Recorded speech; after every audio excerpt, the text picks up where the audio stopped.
ونعوذ بالله من شرور أنفسنا ومن سيئات أعمالنا من يهده الله فلا مضل له ومن يضلل فلا هادي له وأشهد أن لا إله إلا الله وحده لا شريك له وأشهد أن محمدا عبده ورسوله أما بعد فإن خير الحديث كتاب الله وخير الهدي هدي محمد صلى الله عليه وسلم شر الأمور محدثاتها وكل محدثة بدعة وكل بدعة ضلالة وكل ضلالة في النار. أعوذ بالله من الشيطان الرجيم. سبحان الذي أسرى بعبده ليلا من المسجد الحرام إلى المسجد الأقصى الذي باركنا حوله لنريه من آياتنا إنه هو السميع العليم.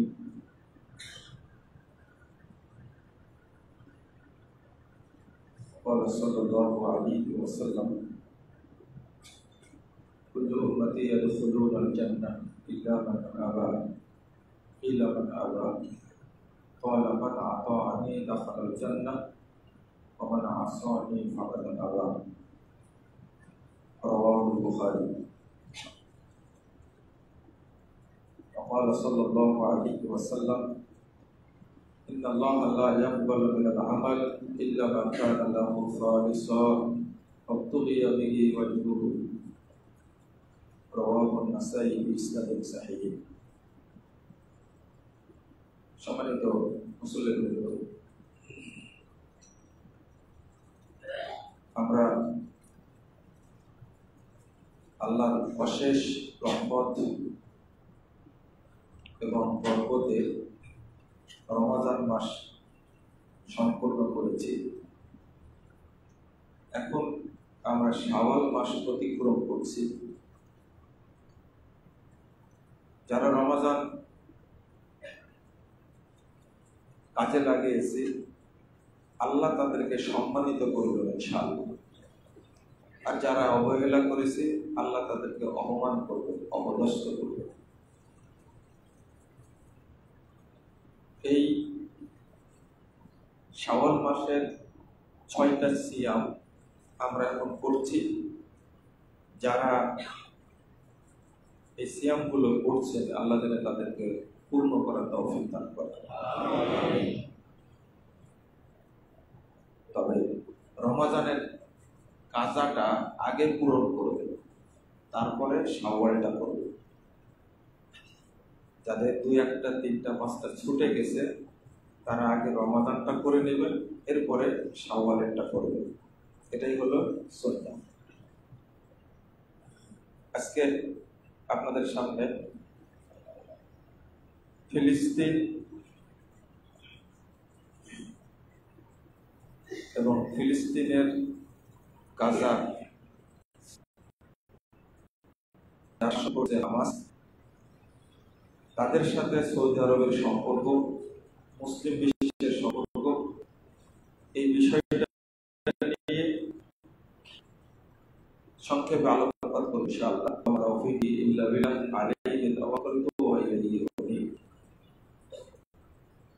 ফিলিস্তিন মূলত নবী রাসূলের দেশ।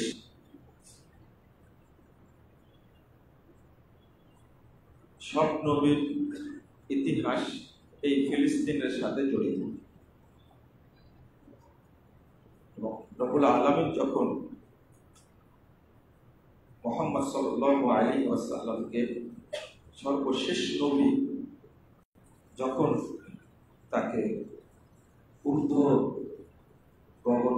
ভ্রমণ করালেন, আল্লাহ তাকে ডেকে নিলেন মুহাম্মদ সাল্লাল্লাহু আলাইহি সাল্লামকে, ঠিক তখনও এই মেরাজের ঘটনাটাও বাইতুল মাকদিসের সাথে জড়িত। এটা তো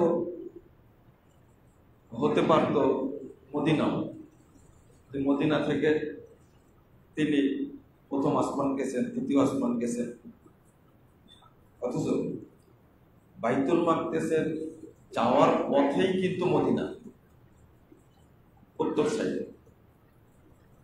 কিন্তু আল্লাহ তা করেননি। বাইতুল মাকদিস থেকে আল্লাহ নিয়ে গেছেন মুহাম্মদ সাল্লাল্লাহু আলাইহি ওয়াসাল্লাম। আল্লাহ বলেছেন, সুবহানাল্লাযী আসরা বিআবদিহি লাইলাম মিনাল মাসজিদিল হারাম ইলাল মাসজিদিল আকসা। আল্লাহ ভ্রমণ করিয়েছেন। আল্লাহ বলেছেন আল্লাহ ভ্রমণ করিয়েছেন, আর আমরা অনুবাদ করে কি রাসূল সাল্লাল্লাহু আলাইহি ওয়াসাল্লাম ভ্রমণ করেছেন। যখন আপনি এই কথাটা বলেন তখন প্যাঁচটা লেগে যায় যে তাহলে রাসূল সাল্লাল্লাহু আলাইহি ওয়াসাল্লাম মানুষ হিসাবে কিভাবে ভ্রমণ করলেন। যখন আপনি বলবেন আল্লাহ ভ্রমণ করিয়েছেন, তখন কিন্তু মাথায় এই সমস্ত প্রশ্ন জাগবে না। আল্লাহ এটাই বলেছেন। আর একটা হলো,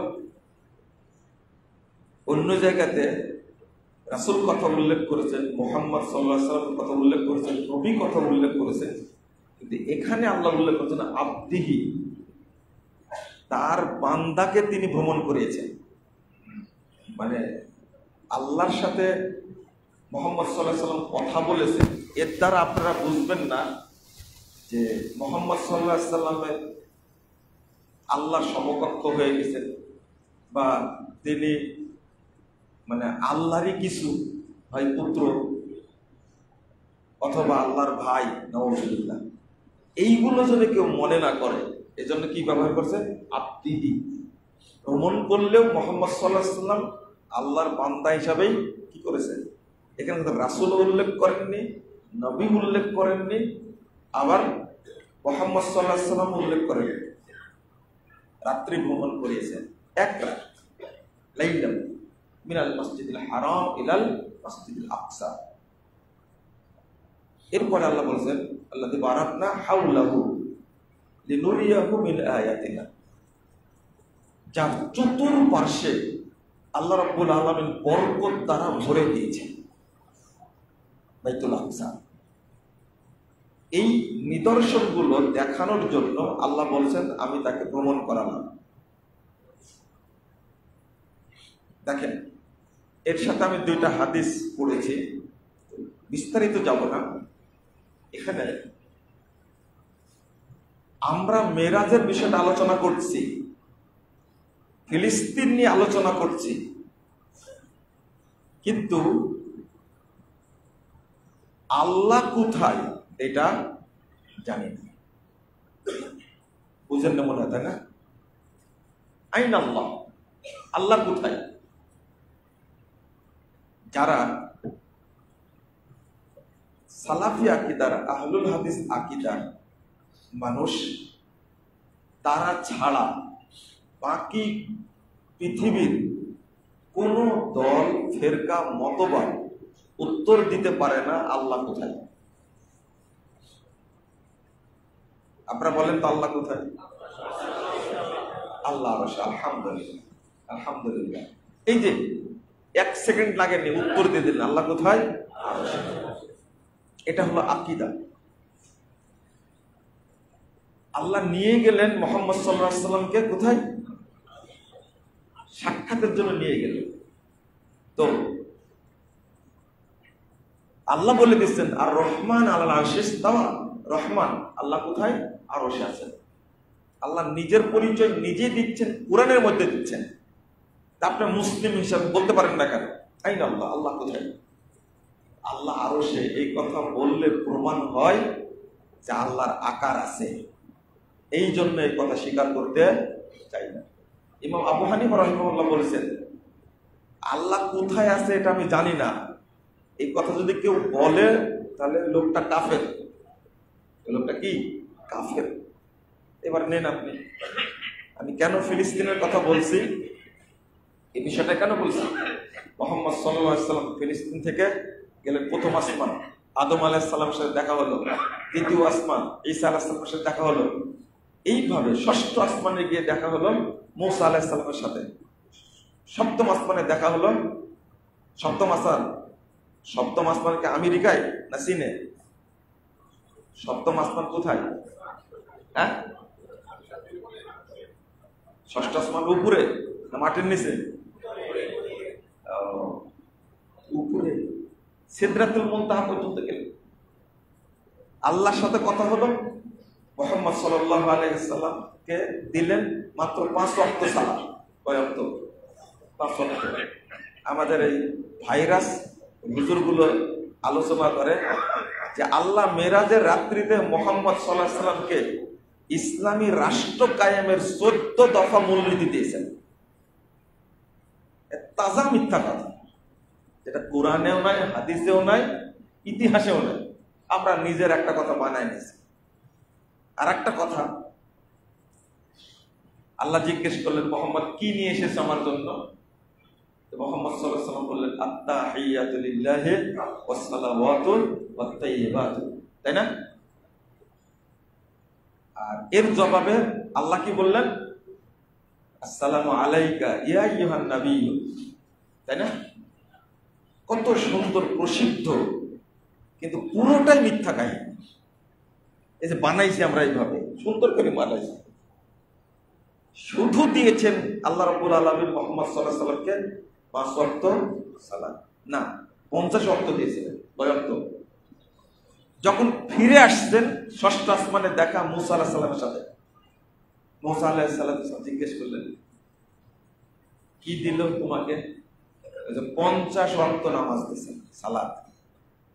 তুমি ফিরে যাও, আবার আল্লাহকে বলো তোমার উম্মত পারবে না। আবার গেলেন, কয় ওয়াক্ত কমালো? 5। কয়বার হলো? 2 বার গেলেন। আবার ফিরে আসছে, কত কমাইছে? 5 কমাইছে। আবার যাও, তোমার উম্মত পারবে না। আবার 5 কমালো। কয়বার হলো?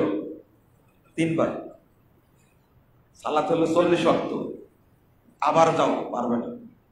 9 বার গেছেন, 5 9 45। আর প্রথম একবার, কয়বার হলো? 10 বার। আল্লাহ রাসূল মুসা আলাইহিস সালাম ষষ্ঠ আসমান থেকে যে যাচ্ছেন আল্লাহর কাছে বারবার, এটা কোন জায়গা? লন্ডনে? লন্ডনে? কোথায়? বাংলাদেশে? কোথায় যাচ্ছেন?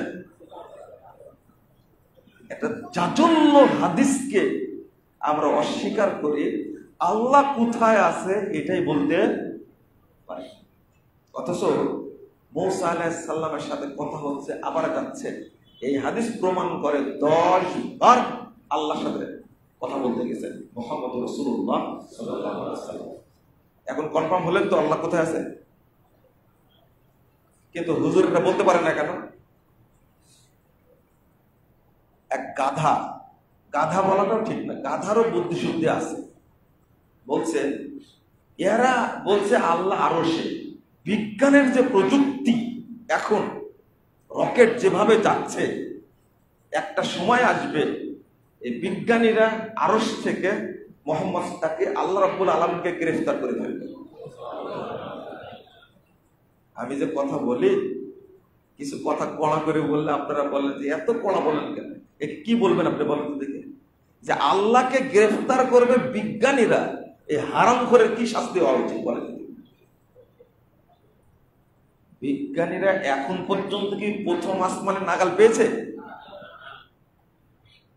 প্রথম আসমান কি এখানে মনে করছেন আপনি? মুহাম্মদ সাল্লাল্লাহু আলাইহি ওয়াসাল্লাম ঢুকতে লাগছে, দরজা বন্ধ। ওই পাশে জিজ্ঞেস করছেন বানান্তা, কে আপনি? জানা জিবরিল। আমি জিবরিল। মাম্মা তোমার সাথে কে? আমার সাথে মুহাম্মদ সাল্লাল্লাহু আলাইহি ওয়াসাল্লাম। জিজ্ঞেস করছে তাকে কি নিয়ে আসার জন্য বলা হয়েছে? হ্যাঁ, আল্লাহ নির্দেশ দিয়েছেন, আমি তাকে নিয়ে যাচ্ছি। তখন দরজা খোলা হয়েছে। আরামখোর মুলবি, এও মুলবি, কিন্তু আল্লাহকে গ্রেফতার করবে আরশ থেকে বিজ্ঞানীরা, এটাও মুলবি। কথাটা কত পর্যায়ের নোংরা, উদ্ধত্ত, খেয়াল করছেন আপনি? এই ফিলিস্তিনের এত ইতিহাস, শুধু তাই সকল নবী রাসূল এই ফিলিস্তিনে বাইতুল আকসাতে সালাত আদায় করলেন আল্লাহর রাসূলের ইমামতিতে। পৃথিবীর সব নবী রাসূল দুইটা ঘটনা, যাওয়ার সময় বা আসার সময়, ফেরার সময় দুইটাই আসছে। রাসূল সাল্লাল্লাহু আলাইহি ওয়াসাল্লাম আছেন, ইব্রাহিম আলাইহিস সালাম আছেন, আদম আলাইহিস সালাম, ঈসা আলাইহিস সালাম, মূসা আলাইহিস সালাম, দাউদ সুলাইমান আলাইহিস সালাম, এত নবী রাসূল আছেন। এখন ইমামতি করবেন কে? ঠিক এই মুহূর্তে জিবরিল আমিন আমাদের রাসূল মুহাম্মদ সাল্লাল্লাহু আলাইহি ওয়াসাল্লামের হাত ধরে বলেছেন, সবাই থাকলে ইমামতি করবেন আজকে। কত বড় নবীর উম্মত আমরা চিন্তা করতে পারছি, কত বড় নবীর উম্মত। রাসূল সাল্লাল্লাহু আলাইহি ওয়াসাল্লাম বলছে, আমি ইমামতি করলাম, 2 রাকাত সালাত পড়েছেন। এটা নফলও হতে পারে, নফলটাই বেশি বলছে, 2 রাকাত সবাইকে নিয়ে পড়ছেন। আমি যখন সালাম ফিরালাম, পিছনে ফিরে দেখছি পৃথিবীতে যত নবী রাসূল এসেছেন সবাই আমার মুক্তাদি, সবাই মুক্তাদি। এ হলো ফেরেশতাদের ইতিহাস। আরো ঘটনা আছে, বুরাক যখন গেল কিভাবে হলো না হলো সব ইতিহাস আছে। সর্বশেষ নবীর সম্পর্কটা ফিলিস্তিনের সাথে ছিল না। এই মেরাজের মাধ্যমে আল্লাহ রাব্বুল আলামিন মুহাম্মদ সাল্লাল্লাহু আলাইহি ওয়াসাল্লামকে ফিলিস্তিনের সাথে অ্যাড করে দিয়েছে এইভাবে মেরাজের মাধ্যমে। না সেখান থেকে কেন যাবে? এবং আল্লাহ দেখালেন বারাকনা হাওলাহু, কি পরিমাণ বরকত ফিলিস্তিন আশেপাশে, এইটা আল্লাহ রাব্বুল আলামিন তাকে দেখিয়েছেন।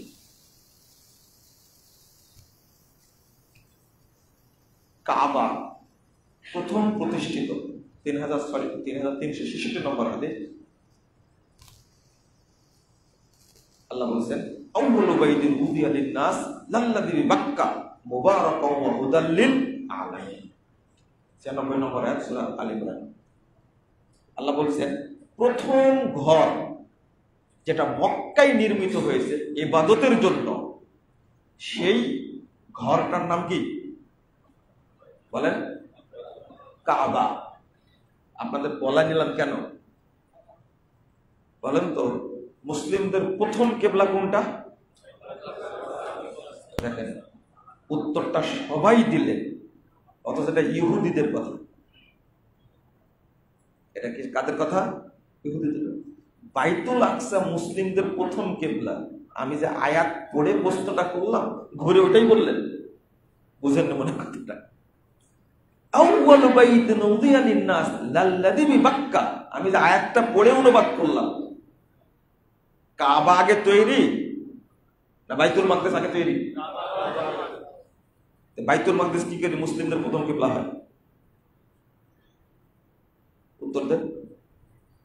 এতদিন থেকে বলে আসছি, অন্তত 5-7 বছর থেকে বলে আসছি আমি, মুসলিমদের প্রথম কিবলা কাবা, শেষ কিবলাও কাবা। খণ্ডকালীন কিবলা হয়েছিল 17 মাস, সেটা বাইতুল আকসা।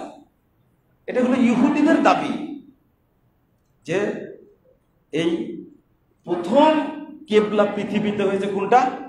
বাইতুল আকসা। আর মুসলিমদের দাবি হলো প্রথম কিবলাও কাবা, শেষ কিবলাও কাবা।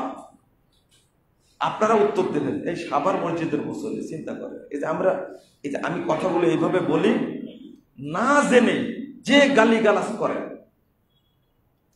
কেন আলেম ওলামা নাই, একটু তদন্ত করেন কথাটা ঠিক বলেছে কিনা, না বেঠিক বলেছে, তদন্ত করেন একটু। আপনি উত্তর দেন, আল্লাহ যে বললেন যে প্রথম ঘর আমি তৈরি করেছি মক্কায়, ইবাদতের ঘর। আল্লাহ বলছেন মান দাখালাহু কানা আমিনা, মক্কায় যে প্রবেশ করবে সে ব্যক্তি নিরাপত্তা পাবে। কত ফজিলত মক্কার বর্ণিত হয়েছে। রাসূল সাল্লাল্লাহু আলাইহি ওয়াসাল্লাম বলছেন এই যে কাবা তৈরির 40 বছর পরে বাইতুল আকসা তৈরি হয়েছে। তাহলে আচ্ছা, বাইতুল আকসা কোন নবী তৈরি করেছেন? সুলাইমান আলাইহিস সালাম। দেখেন মেরি দিলেন আপনি, খেয়াল করেন তো একটু। বাইতুল কাবা তৈরির 40 বছর পরে তৈরি হয়েছে কি? বাইতুল আকসা, এটা সহিহ বুখারীর হাদিস, 3366 নম্বর হাদিস সহিহ বুখারীর মধ্যে এসেছে। আল্লাহ রাসূল বলছেন কাবা তৈরির কত বছর পরে? 40 বছর পরে। অথচ ইব্রাহিম আলাইহিস সালামের 1000 বছর পরে আসছেন সুলাইমান আলাইহিস সালাম। কত বছর পরে? 1000 বছর পরে। তাহলে আপনার হিসাবটা কি মিলল? এদিকে বুখারীর হাদিস, সহিহ বুখারীর হাদিস, 40 বছর পরে বাইতুল মাকদিস তৈরি করেছে, আর 1000 পরে জন্মই নিয়েছেন সুলাইমান আলাইহিস সালাম। তাহলে সুলাইমান আলাইহিস সালাম তৈরি করেছেন? এ হলো ইহুদিদের বক্তব্য। মূলত ইব্রাহিম আলাইহিস সালাম তিনি তৈরি করেছেন বাইতুল মাকদিস। তাহলে মর্যাদাটা বাড়লো না কমলো?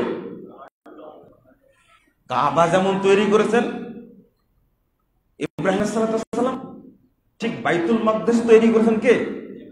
ইব্রাহিম আলাইহিস সালাম। কেউ বলছেন যে ইয়াকুব আলাইহিস সালাম তৈরি করেছেন, তার নাতি, ঈসা আলাইহিস সালামের ছেলে, ঈসা আলাইহিস সালামের বাপ ইয়াকুব আলাইহিস সালাম তৈরি করেছেন। আচ্ছা হলো, এরপরও কি সুলাইমান তৈরি করেছেন? 1000 বছর পরে এই মসজিদটা বড় করে সংস্কার করলেন সুলাইমান আলাইহিস সালাম। এবার বোঝা গেছে, তাই না? তিনি পুনর্নির্মাণ করেছেন, কিন্তু আমরা সবাই জানি বাইতুল মাকদিস কে তৈরি করেছেন?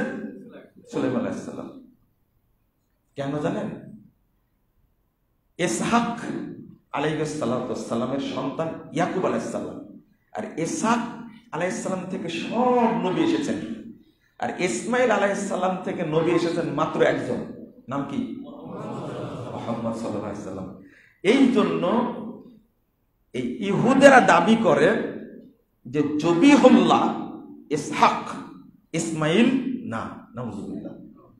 কারণ জবিহুল্লাহ ইসমাইল হওয়ার কারণে তার মর্যাদা অনেক বেশি, আর ইসমাইল আলাইহিস সালামের সাথে কত স্মৃতি বিজড়িত, সেটা মক্কা, জমজম, সাফা মারওয়া, এতগুলো ঘটনা, তওয়াফ করা, সব জড়িত কার সাথে?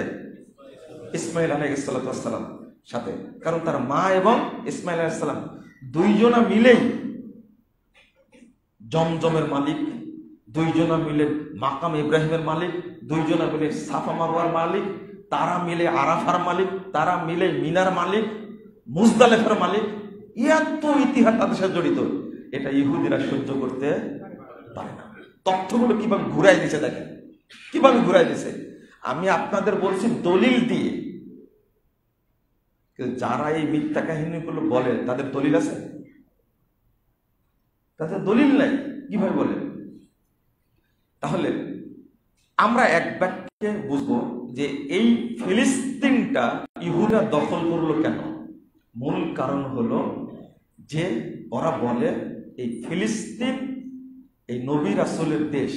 এই যে ইসমাইল আলাইহিস সালাম, তার জন্ম কোথায়? মক্কায়। বসবাস কোথায়? মক্কায়। এখান থেকেই মুহাম্মদ রাসূলুল্লাহ সাল্লাল্লাহু আলাইহি সাল্লাম এসেছেন নবী হিসাবে। এই জন্য ইহুদিরা এটা সহ্য করতে পারে না। কিন্তু আমাদের নবী ইসমাইল যেমন, তেমনি ইসহাক আলাইহিস সালাম, তাই না? সকল নবী কি বিশ্বাস করি আমরা, তারা বিশ্বাস করে ইসহাক থেকে নিয়ে মুহাম্মদ সাল্লাল্লাহু আলাইহি সাল্লামের আগ পর্যন্ত যত নবী রাসূল সব হলো ফিলিস্তিনের, এরা সবাই ছিল কি? ইহুদি। কোরআনে সব বিভিন্ন জায়গায় বলা হয়েছে এইভাবে। এখন তাদের দাবি হলো যে এই ইহুদিদেরকে প্রতিষ্ঠা করলো বিস্ফোড়া হিসাবে আমেরিকা আর ইউরোপ, এই দুইটা মিলে 1948 সালে স্বাধীন রাষ্ট্র হিসাবে স্বীকৃতি দিল এরা। এটা হলো মধ্যপ্রাচ্যের বিস্ফোড়া। এরা কিন্তু আমেরিকা এবং ইউরোপকে শাস্তা করতে পারলে 1 ঘন্টাও ইসরায়েল টিকতে পারবে না, ইনশাআল্লাহ 1 ঘন্টা টিকতে পারবে না।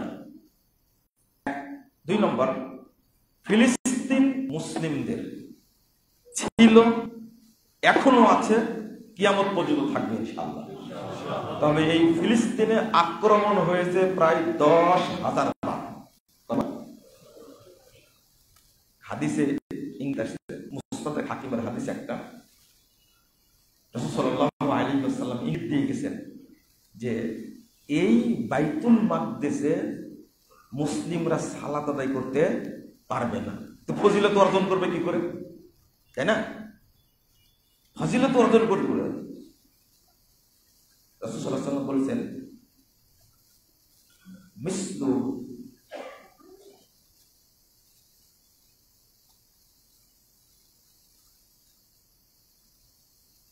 কৌসু ফারাসিহি। আল্লাহ রাসূল সাল্লাল্লাহু আলাইহি ওয়াসাল্লাম বলেছেন, তিনটা হাদিস বলেছেন তিন রকম শব্দে। ঘোড়া যখন বাঁধেন আপনি, তাই না, ঘোড়া ঘুরে না, তো বলছেন যত ঘোড়াকে ছেড়ে দিবে, লম্বা যত করবে ঠিক তত দূরে ঘুরবে, তাই না? গরু আপনারা কি বলেন, বাঁধতে খেতে দেন ছাগল।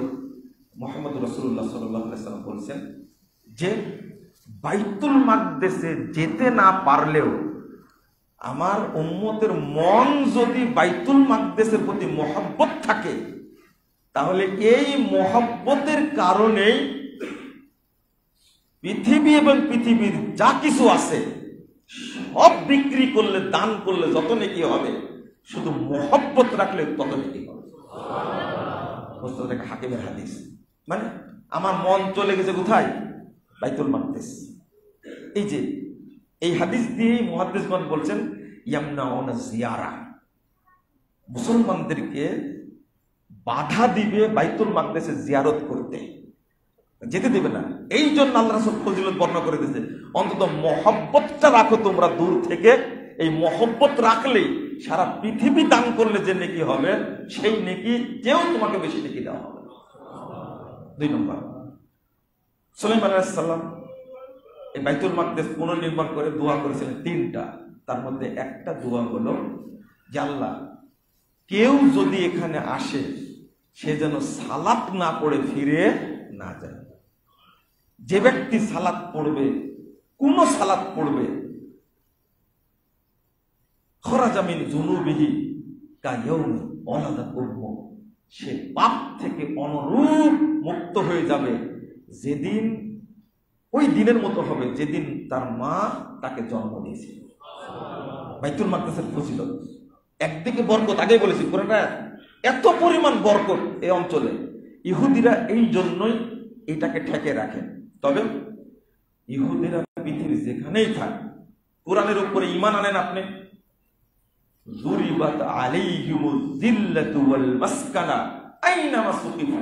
আল্লাহ বলেন যে এই ইহুদি অভিশপ্ত অপবিত্র জাতি পৃথিবীর যেখানেই থাক, সেখানেই তারা দরিদ্রতার মধ্যে থাকবে, সেখানেই তারা লাঞ্ছনার মধ্যে থাকবে।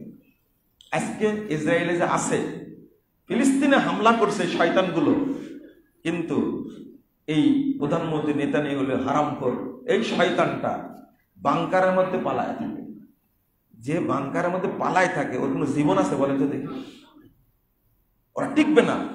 100 বছর যখনই হয়েছে যেখানে ছিল সেখান থেকে বিতাড়িত করেছে। আপনারা বেশি করে দোয়া করেন, ইনশাআল্লাহ ফিলিস্তিনেও এই অপবিত্র গোষ্ঠী টিকতে পারবে না, ইনশাআল্লাহ টিকতে পারবে না, ইনশাআল্লাহ। ইনশাআল্লাহ মুসলিমদের দোয়া কবুল হয়, কবুল হয় না কে বলেছে? কবুল হয় তো। সিরিয়ার জন্য দোয়া করেছেন না? 53 বছর পরে সিরিয়া স্বাধীন হয়নি? স্বাধীন হয়েছে, আলহামদুলিল্লাহ। এই বাশার আল আসাদ, তাকে আপনারা কত ভালোবাসেন, একে সহযোগিতা করলো কে বলেন তো দেখি? বাশারকে সহযোগিতা করেছে ইরান, আরে সালাফি এই সুন্নি মুসলিমদের সহযোগিতা করেছে কে বলেন? সৌদি আরব। এই যে যাকে খণ্ডকালীন প্রেসিডেন্ট করা হলো, প্রধানমন্ত্রী করা হলো, সিরিয়া বিজয়ে প্রথম সাক্ষাৎ করতে গেছেন কোথায়? সৌদি। দেখছেন না ছবিটা? মোহাম্মদ বিন সালমানের সাথে ছবি। কেন গেছেন? কৃতজ্ঞতা প্রকাশ করার জন্য। সৌদি এবং কুয়েত যে পরিমাণ অস্ত্র দিয়েছে এই বাশারের বিরুদ্ধে সংগ্রাম করার জন্য, ঠিক এই কাজটাই করছে এখন ইয়ামানে, এবং এই সালমানি করেছে। সে এই সালমানি এসে আগের বাচ্চা আব্দুল্লাহ ইয়ামানে হামলা করেনি, তার আগে ফাহাদ হামলা করেনি। সালমান হলেন, আপনারা বলবেন যে সৌদি আরবের এত প্রশংসা করেন কেন, তাই না? সৌদি আরবের ইতিহাস সম্পর্কে আমি টুটাফাটা জানি, কিন্তু বাংলাদেশের আপনারা যারা মুসলিম সৌদি আরব সম্পর্কে কিছুই জানেন না। Zero zero. যেটা মিডিয়ায় দেখেন, যেটা বাংলাদেশের মিডিয়া দেখায়, ওইটা আপনারা দেখেন, তাই না? সত্য মিডিয়াটা কি সেটা বলতে আপনাদের একটা পত্রিকার নাম বলি, আরব নিউজ। পত্রিকা পড়েন তো, আল জাজিরা পড়েন তো। আসলে পড়ার যোগ্যতাই তো আমাদের নাই, তাই না? আল জাজিরা কি রিপোর্ট করছে একটু দেখেন তো। রয়টার্স কি রিপোর্ট করছে পড়ে দেখেন আপনারা। রয়টার্স কি সৌদি আরবের পত্রিকা? তো আল জাজিরা কি সৌদি আরবের? এই রিপোর্টগুলো আপনারা দেখবেন সৌদি আরব সম্পর্কে তারা কি বলছে। একটা স্বাধীন চ্যানেল হলো আল জাজিরা। আমি যেটা বলতে চাচ্ছি যে মোহাম্মদ বিন সালমান প্রিন্স আর তার বাবা সালমান বিন আব্দুল আজিজ, তিনি এসে এই ইয়ামানকে ধরলেন। এই ইয়ামানের সুন্নি মুসলমানদেরকে 2 মাসে 7,000 আলেমকে হত্যা করেছে। আপনার এখানে খুতবা দেয় মুকাররম বিন মহসিন, জানেন তো, তাই না? ওকে একটা প্রশ্ন করবেন যে এই মুকাররমের ক্লাস রুমমেট ছিল সৌদি আরব মদিনা বিশ্ববিদ্যালয়ের রুমমেট ছিল ফারেস, ওর নাম ফারেস।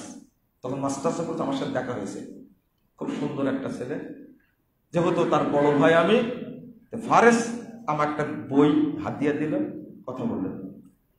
যখন ইয়ামানের যে অবস্থা, এই ছেলেটা দীর্ঘ 9 বছর ইয়ামানে ঢুকতে পারে না। তার বড় ভাইকে হত্যা করা হয়েছে, আলেমদের কি হত্যা করেছে আপনি ভালো জানেন, নয় ছেলে ভালো জানবেন।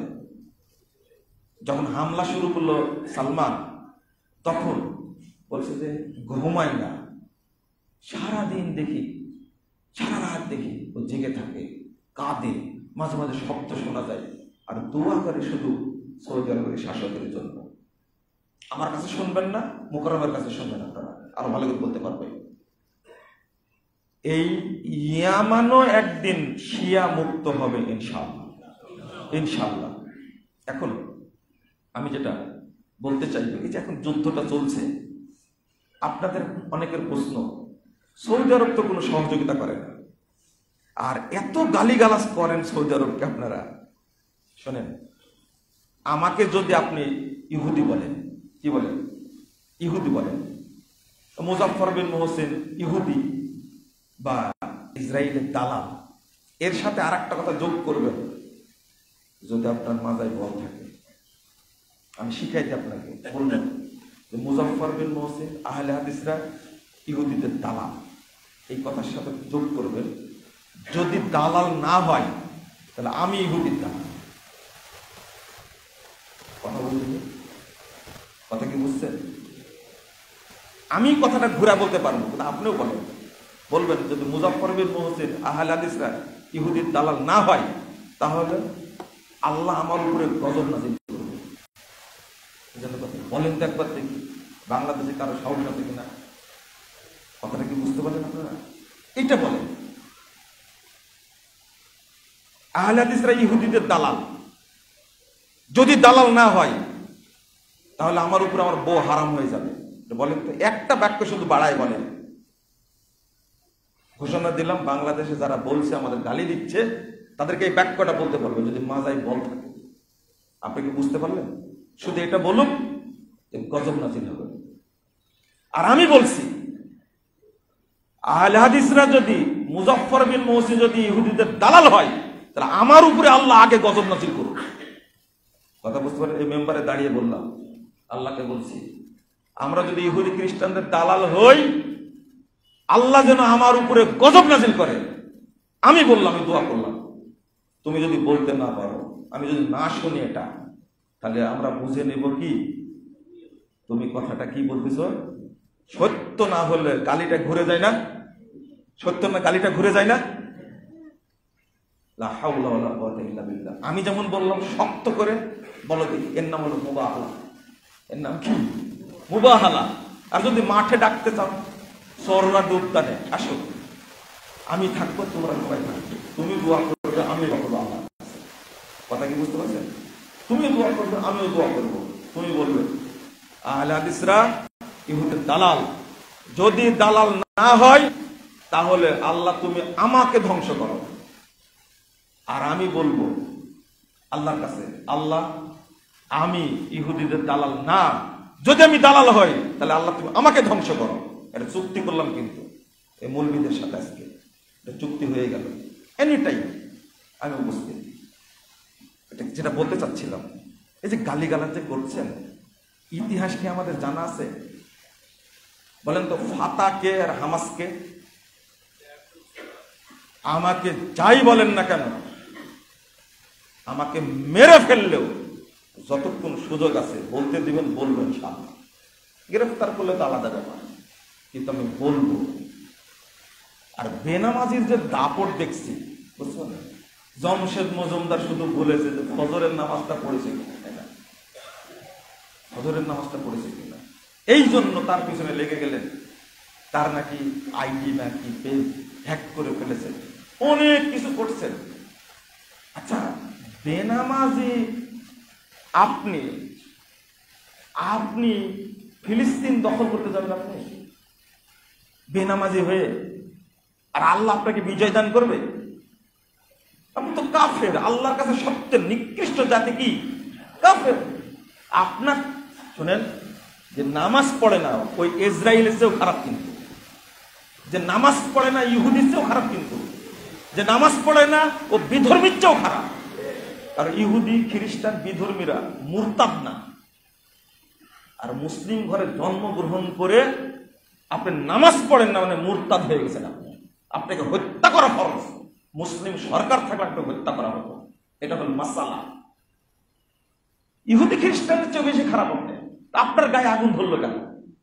জামশেদ মজুমদার সাহেব শুধু বলেছে কি, আজকে ফজর নামাজটা এক ওয়াক্তের কথা বলেছে, আর আপনি সারা বছর নামাজ পড়েন না, আর রমজান মাস আসলে ইফতারি খাওয়ার জন্য মসজিদে আসেন।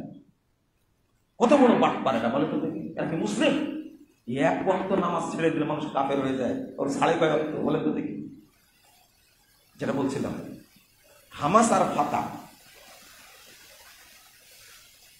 ফাতা তৈরি করেন ইয়াসির আরাফাত সহ 1959 সালে। 1959 সালে, কত আগে। আর হামাস তৈরি হয় 1970 সালের 14 ডিসেম্বর। ফাতা শাসন করছিল সবই, পশ্চিম তীর সহ গাজা সহ শাসন করছিল। ফাতা তৈরি হলো 87 সালে। 87 সালে ফাতা তৈরি হওয়ার পরে হামাস তৈরি হওয়ার পরে সৌদি আরব এত সুন্দর একটা তাদেরকে সুযোগ করে দিল যে সৌদি আরব হামাসের অফিস করার জন্য বলে দিল, রিয়াদে একটা অফিস থাকবে, জেদ্দা একটা অফিস থাকবে, এবং তাদেরকে বড় একটা অনুদান দেয়। বুঝতে পারলেন? অনেক বড় একটা অনুদান দেয় তাদেরকে, তোমরা কাজ করো, ফিলিস্তিন কি করা লাগবে? স্বাধীন করতে হবে। তাহলে এখন দুইটা গ্রুপ হলো, ফাতা আর কি হামাস। এখন 2002 সালে এসে হামাসের মাথায় পোকা ধরল। আসলে হামাসটা কারা এটা জানতে হবে না? হামাসটা হলো মিশরের মুসলিম ব্রাদারহুডের ফিলিস্তিন শাখা হামাস। ফাতা তো ছিলেন। তাহলে ফাতার আকিদার হামাসের আকিদা এক না। ধরলাম যে তারা ফিলিস্তিনের ক্ষেত্রে কি এক। হামাস এবং ফিলিস্তিন এই চুক্তি করে দিলে সৌদি আরব ঠিক আছে, আমাদের টার্গেট হবে ফিলিস্তিনকে কি করা, অনেকগুলো, এবং কি মন্ত্রণালয় বন্টন করে দিলে তারা, ফাতার এই মন্ত্রণালয় থাকবে, হামাসের মন্ত্রণালয় থাকবে, ওকে। কিন্তু 2000 সালে এসে ফাতা বোকামিটা করলো সৌদি আরবের সাথে। হামাস বোকামিটা করলো সৌদি আরবের সাথে, এবং 2002 সালে আরব শান্তি চুক্তি প্রস্তাব দিল যখন, হামাস সেটাকে কি করলো, প্রত্যাখ্যান করলো যে না, আমরা এই চুক্তি মেনে নিতে পারবো না, যুদ্ধ করে যাব। অথচ ফিলিস্তিন কে এই হামাসকে সহযোগিতা করার জন্য Saudi Arab Saudi development fund এটা তৈরি করেছে। আল আকসা ফান্ড তৈরি করেছে, জেরুজালেম ফান্ড তৈরি করেছে। 2000 সালে $200 মিলিয়ন জেরুজালেম আল আকসা ফান্ডে $200 মিলিয়ন দেয় সৌদি আরব। কত সালে বললাম? 2000 সালে। এবং 2002 সালে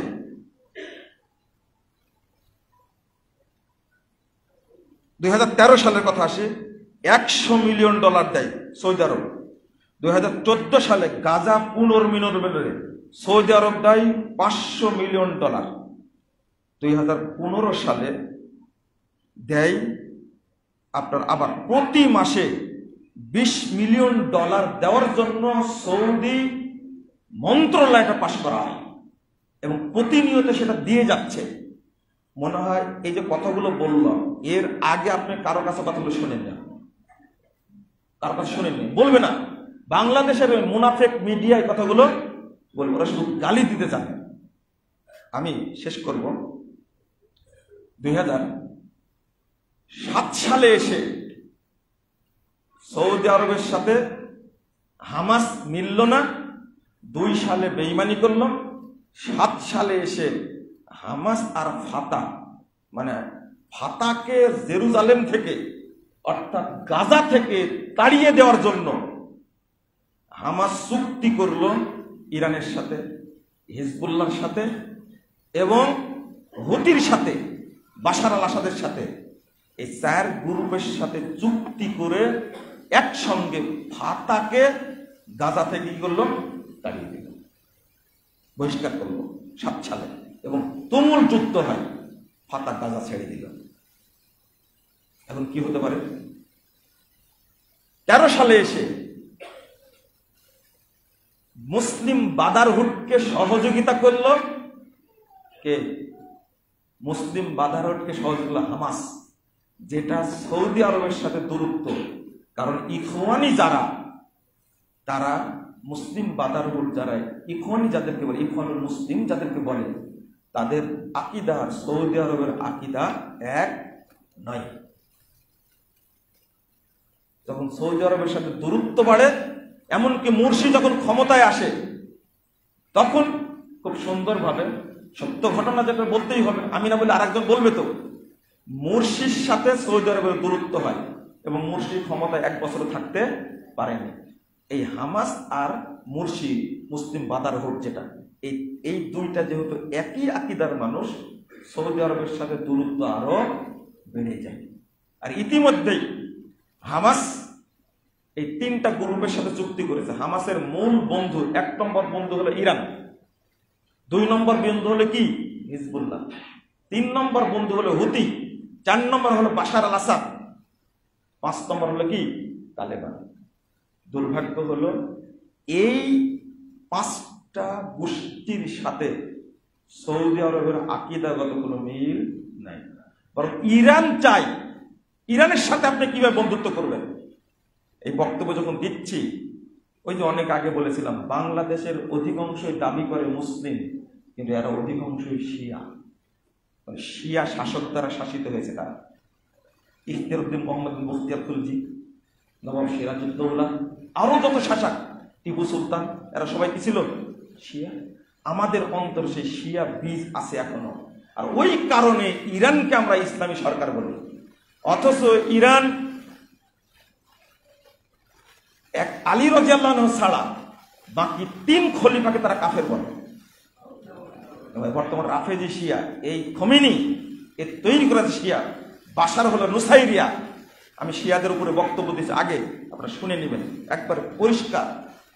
ইমাম ইবনে বাজ রাহিমাহুল্লাহ আজ থেকে 60 বছর আগে ফতোয়া দিয়েছে যে ইরানের শিয়ারা কাফের। তারা মা আয়েশা রাদিয়াল্লাহু আনহাকে জিনাকারিনী মনে করে। আমাদের কাছে যে কোরআন আছে, এই কোরআনকে এই শয়তানগুলো বিকৃত করে আমাদের কাছে 30 পারা, ওরা করেছে 90 পারা। আমাদের কোরআনের আয়াত 6236টা, আর তাদের কোরআনের আয়াত প্রায় 18,000, 318। খেয়াল করেছেন? ওদের কোরআন কয় পারা? 90 পারা। তারা ইরানে বহু গির্জা, খ্রিস্টানদের ইহুদিদের গির্জা আছে, ইরানে তেহরানে কোন জায়গাতে একটা সুন্নিদের মসজিদ পাবেন না, কোথাও পাবেন না। এই ইরান সৌদি আরবে হামলা করে, ওদের টার্গেট আমরা মক্কা এবং মদিনাকে দখল করব এবং আয়েশাকে কবর থেকে উঠে আমরা জিনার শাস্তি কার্যকর করব। যদি ইরানের প্রতি সামান্য দুর্বলতা থাকে, আপনি কাফের, আপনি মুসলিম না, আপনি কাফের। মা আয়েশাকে যারা গালি দেয় তাদেরকে আপনি ভালোবাসেন মানে? এই হুতি বিদ্রোহীরা মা আয়েশাকে গালি দেয়, উসমান রাদিয়াল্লাহু আনহু গালি দেয়, আর তাদের সাথে যদি হামাস আতাক করে, আকীদাগত সম্পর্ক হামাসের সাথে আমার কোনো সম্পর্ক থাকবে না। গতকাল রিপোর্ট বের করেছে ইসরায়েল মন্ত্রী, পড়েছেন রিপোর্টটা? পড়েছেন রিপোর্টটা? পড়েন, তা পড়বেন কেন? এই ইরান বলেছে 500 বিলিয়ন ডলার সহায়তা করার প্রস্তাব দিয়েছে, তোরা ইসরায়েলে হামলা কর, টাকা আমরা দেব। গত অক্টোবরের ঘটনা, এই অক্টোবর না, গত অক্টোবর হামলা করে দিল। অবস্থাটা কি দাঁড়ালো এবার? যাদের অস্ত্র নাই, কিছু নাই, হামলা এই যে জ্বলতে থাকলো, প্রায় 50,000 ফিলিস্তিনি মুসলিম মা বোনকে হত্যা করেছে। এই যে সিহার দেখবেন কি করে আপনি, এদের মধ্যে প্রায় 30,000 শুধু শিশু, মা জন্ম দিচ্ছে বাচ্চা ফিলিস্তিন স্বাধীন করার জন্য। যত মরলো একবারে, এত অল্প টাইমে এত মানুষ কখনো ফিলিস্তিনে মরেনি, আপনি ভাবতে পারেন? পরে মুখোশ উন্মোচন করে দিল, হামাসের বিরুদ্ধে মিছিল করলো না গাজায়? দেখছেন এটা? কেন মিছিল করলো? হামাস বেরিয়ে যাও, যুদ্ধ বন্ধ করো, তাদের স্লোগান ছিল। কেন?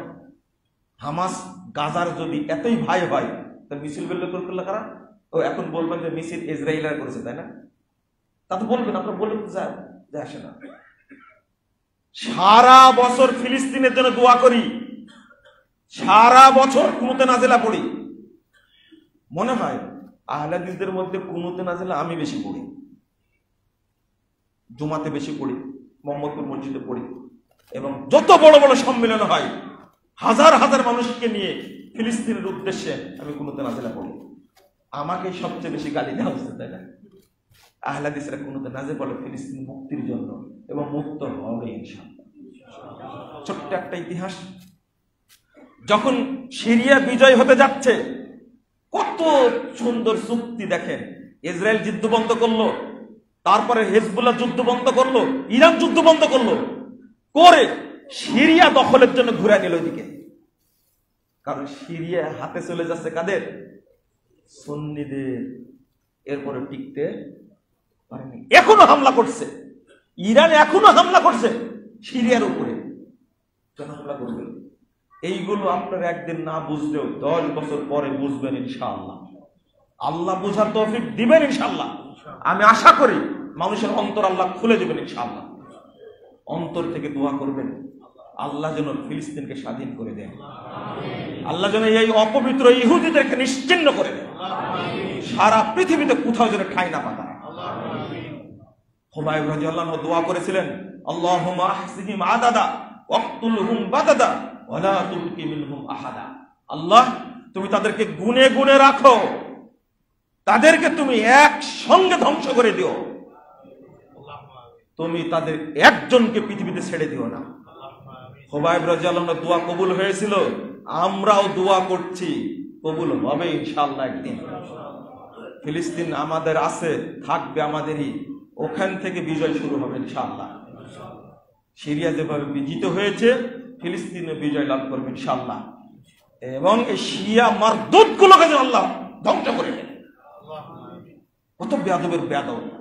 ইরান বলছে যদি পারমাণবিক পরিকল্পনা যদি বন্ধ করে দেয়, আমরা আমেরিকার উপরে হামলা করব। ইসরায়েলে কিছু করতে পারছে না, একটা ক্ষেপণাস্ত্র হামলা করলো, ক্ষেপণাস্ত্রটা ছিল এত মানবিক, ক্ষেপণাস্ত্রটা ছিল এত সাধু, একটা তেলাপোকা মরেনি। এসব ধোঁকা না, সব একটা রহস্যময় রাষ্ট্র হলো এই শিয়া ইরান। কোন মুসলিম যেন ইরানের পক্ষে না থাকে। আরে আমার হারামাইন আছে কলবের অন্তরের জিনিস, ইমানের জিনিস, মক্কা মদিনা, তাকে মহব্বত না করে আপনি ইরানকে মহব্বত করেন, আপনি কে মুসলমান বলেছে? এটা আপনাকে বুঝতে হবে। কে কার মাধ্যমে স্বাধীন হবে জানি না, তবে আল্লাহর কাছে দোয়া করি, আল্লাহ এমন নেতা আমাদের দান করো তার মাধ্যমে তুমি ফিলিস্তিনকে স্বাধীন করে দাও। আমিন ইয়া রাব্বুল আলামিন। আল্লাহ তুমি ফিলিস্তিন ভাই বোনদের উপর রহমত নাযিল করো। আমি কুনুতে নাজেলা পড়ব, আপনারা আমার সাথে আমিন আমিন বলবেন।